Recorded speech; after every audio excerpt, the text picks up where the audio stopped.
নমস্কার। মিথ্যে কথা, কবি শঙ্খ ঘোষ।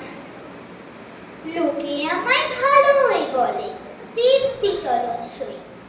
দোষের মধ্যে একটু নাকি মিথ্যে কথা কই।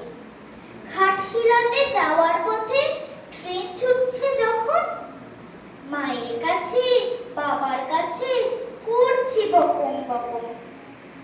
হঠাৎ দেখি মাঠের মধ্যে চলন্ত সব গাছে এক এক রকম ভঙ্গি ফোটে, এক এক রকম নাচে। ও মা, দেখো নৃত্যনাট্য!